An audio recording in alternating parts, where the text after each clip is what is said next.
ఓం శాంతి 22/9/2025 సాకార ఈశ్వరీయ మధుర మహావాక్యాలు. మధురమైన పిల్లలారా, మీ గుండెపై చేయి వేసుకొని బాబా ఏదైతే వినిపిస్తున్నారో అది ఇంతకుముందు మాకు తెలుసునా అని స్వయం ప్రశ్నించుకోండి. మీరు విన్న దానిని అర్థయుక్తంగా తెలుసుకొని సంతోషంగా ఉండండి. ప్రశ్న: బ్రాహ్మణ ధర్మంలో అన్నిటికంటే ఎక్కువ శక్తి ఉంది. అది ఏ శక్తి, ఎలా? జవాబు: శ్రీమతమును అనుసరించి విశ్వమునంతటిని సద్గతి చేయు శక్తి బ్రాహ్మణ ధర్మానికి మాత్రమే ఉంది. బ్రాహ్మణులే మొత్తం విశ్వాన్ని శాంతియుతంగా చేస్తారు. బ్రాహ్మణ కుల భూషణులైన మీరు దేవతల కంటే ఉన్నతమైన వారు. మీకు తండ్రి ద్వారా ఈ శక్తి లభిస్తుంది. బ్రాహ్మణులైన మీరే తండ్రికి సహాయకారులుగా అవుతారు. అన్నింటికంటే గొప్ప బహుమతి మీకు మాత్రమే లభిస్తుంది. మీరు బ్రహ్మాండానికి, విశ్వానికి కూడా యజమానులుగా అవుతారు. ఓం శాంతి. మధురాతి మధురమైన ఆత్మిక అపురూపమైన పిల్లలకు ఆత్మిక తండ్రి కూర్చొని అర్థం చేస్తూ ఉన్నారు. ఆత్మిక తండ్రి ప్రతి 5000 సంవత్సరాలకు ఒక్కసారి మాత్రమే తప్పకుండా వస్తారు అని ఆత్మిక పిల్లలకు తెలుసు. దీనికి కల్పమని పేరు పెట్టారు. కనుక ఇక్కడ కూడా అలాగే అనాల్సి వస్తుంది. ఈ డ్రామా లేక సృష్టి పరిమితి 5000 సంవత్సరాలు. ఈ విషయాలు ఒక్క తండ్రి మాత్రమే కూర్చొని అర్థం చేయిస్తారు. ఈ విషయాలు ఎప్పుడూ ఏ మానవుల నోటి ద్వారా వినలేరు. ఆత్మిక పిల్లలైన మీరు కూర్చొని ఉన్నారు. ఆత్మలైన మనందరికీ తండ్రి వారు ఒక్కరే అని మీకు తెలుసు. తండ్రి కూర్చొని స్వయంగా పిల్లలకు తమ పరిచయం ఇస్తున్నారు. ఇది ఇతర ఏ మనుష్య మాతృలకు తెలియదు. గాడ్ లేక ఈశ్వరుడు అంటే ఎవరో ఎవ్వరికీ తెలియదు. అందరూ వారిని గాడ్ ఫాదర్, తండ్రి అని అంటారు. కావున వారి పట్ల చాలా ప్రేమ కలిగి ఉండాలి. వారు అనంతమైన తండ్రి కనుక వారి నుండి తప్పకుండా వారసత్వం కూడా లభిస్తుంది. ఆంగ్ల భాషలో హెవెన్లీ గాడ్ ఫాదర్, స్వర్గస్థాపకుడైన తండ్రి అని అంటారు. హెవెన్ అనగా నూతన ప్రపంచం, నరకం అనగా పాత ప్రపంచం. కానీ స్వర్గం గురించి ఎవ్వరికీ తెలియదు. ఆ తండ్రి స్వర్గ రచయిత అని సన్యాసులు ఒప్పుకోరు. హెవెన్లీ గాడ్ ఫాదర్ అనే పదం చాలా మధురమైనది. స్వర్గం చాలా ప్రసిద్ధమైనది. సేవాధారి పిల్లలైన మీ బుద్ధిలో స్వర్గ నరకముల చక్రం, సృష్టి ఆది మధ్య అంత్యాల చక్రం తిరుగుతూ ఉంటుంది. కానీ అందరూ ఏకరసంగా సేవకు యోగ్యులుగా అవ్వలేరు. మీరు మళ్ళీ మీ రాజధానిని స్థాపన చేస్తున్నారు. ఆత్మిక పిల్లలైన మేము మా తండ్రి ఇచ్చిన శ్రేష్టాతి శ్రేష్టమైన మతమును అనుసరిస్తున్నాము అని మీరు అంటారు. అత్యంత ఉన్నతమైన తండ్రి ఇచ్చే మతమే శ్రీమతం. భగవద్గీత కూడా మహిమ చేయబడింది. ఇది మొట్టమొదటి శాస్త్రం. తండ్రి అని వినగానే వారసత్వం గుర్తుకొస్తుంది. గాడ్ ఫాదర్ నుండి ఏం లభిస్తుందో ప్రపంచంలో ఎవ్వరికీ తెలియదు. ప్రాచీన యోగము అనే పదం ఉంది, కానీ ప్రాచీన యోగము ఎవరు నేర్పించారో ఎవ్వరికీ తెలియదు. వారేమో కృష్ణుడని అంటారు, ఎందుకంటే గీతలో కృష్ణుడి పేరు వ్రాసేశారు. కానీ ఆ నిరాకార తండ్రి రాజయోగాన్ని నేర్పించారు అని, దాని ద్వారా అందరూ ముక్తి జీవన్ముక్తులను పొందుతారు అని ఇప్పుడు మీరు అర్థం చేసుకున్నారు. భారతదేశంలోనే శివబాబా వచ్చారు అని కూడా మీకు తెలుసు. వారి జయంతిని కూడా జరుపుకుంటారు. కానీ గీతలో వారి పేరు లేనందున వారి మహిమ కూడా లేకుండా పోయింది. ఎవరి ద్వారా ప్రపంచమంతటికీ సుఖశాంతులు లభిస్తాయో ఆ తండ్రినే మర్చిపోయారు. దీనిని ఏకజ్బూల్, ఒకే ఒక్క పొరపాటు, నాటకము అని అంటారు. ఆ తండ్రిని గురించి తెలియకపోవడమే పెద్ద పొరపాటు. కాసేపు వారికి నామరూపాలు లేవని అంటారు, కాసేపు కూర్మావతారం, మత్స్యావతారం అని, కాసేపు రాయి రప్పలలో కూడా ఉన్నారు అని అంటారు. ఒక తప్పుకు మరో తప్పు, దానికి ఇంకొక తప్పు జత అవుతూ ఉన్నాయి. కనుక మెట్లు క్రిందకు దిగుతూ వస్తారు, కళలు తగ్గిపోతూ వస్తాయి, తమో ప్రధానమవుతూ ఉంటారు. డ్రామా ప్లాన్ అనుసారం స్వర్గ రచయిత అయిన తండ్రిని ఏ తండ్రి అయితే భారతీయులను స్వర్గానికి అధికారులుగా చేస్తారో ఆ తండ్రిని రాయి రప్పలలో ఉన్నారు అని అంటారు. ఇప్పుడు మీరు మెట్లు ఎలా దిగుతూ వచ్చారో తండ్రి అర్థం చేయిస్తున్నారు. ఎవ్వరికి ఏమాత్రము తెలియదు. డ్రామా అంటే ఏమిటి అని అడుగుతూ ఉంటారు.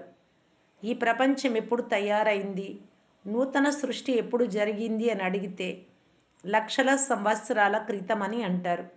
అంతేకాక ఈ పాత ప్రపంచం ఇంకా చాలా వేల సంవత్సరాలు ఉంటుంది అని భావిస్తారు. దీనిని అజ్ఞాన అంధకారం అని అంటారు. జ్ఞానాంజనము సద్గురు ఇచ్చారు, అజ్ఞాన అంధకారం వినాశనమైంది అని గాయనం కూడా ఉంది.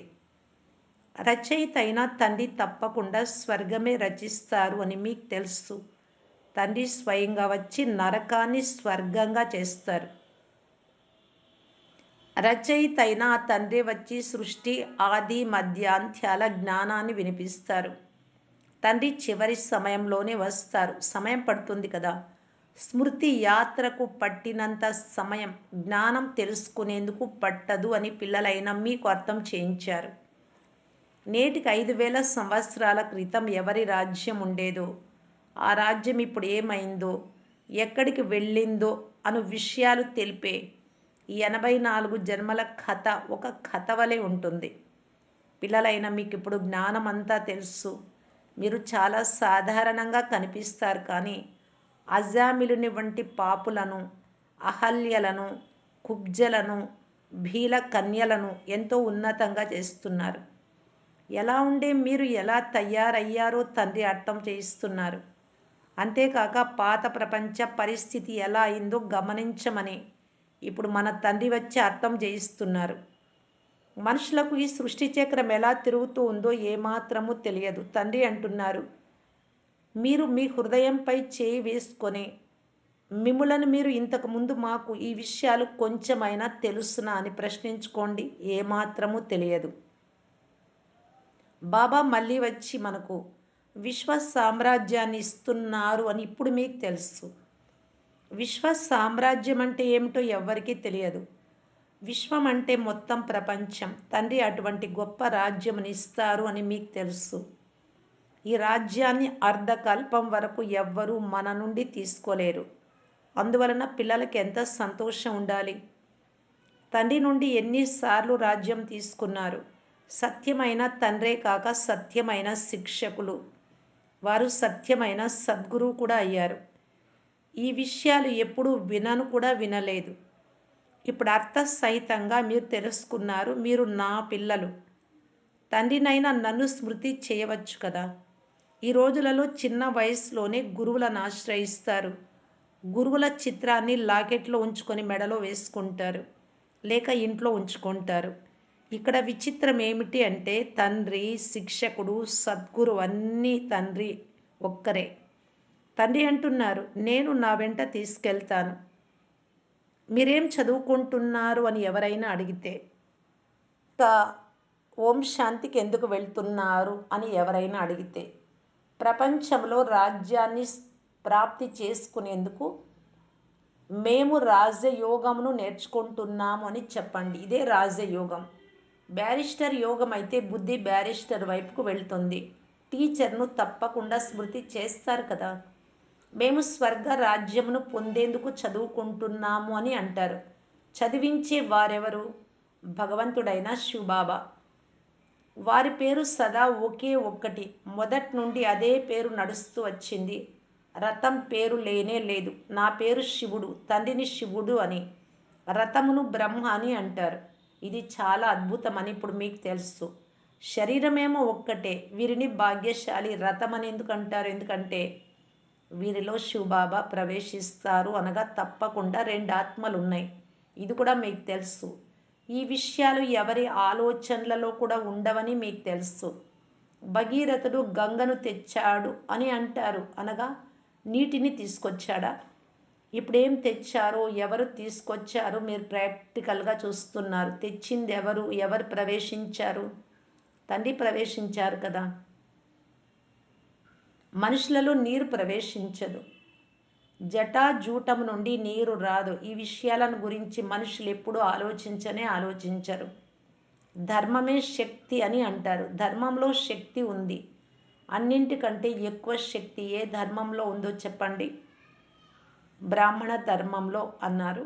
మీరు రైట్ చెప్పారు. శక్తి ఒక్క బ్రాహ్మణ ధర్మంలోనే ఉంది. ఇక ఏ ఇతర ధర్మాలలో శక్తి ఏమాత్రము లేదు. మీరిప్పుడు బ్రాహ్మణులైన మీకు తండ్రి నుండి లభించిన శక్తి వలన మీరు ఈ విశ్వానికి యజమానులుగా అవుతారు.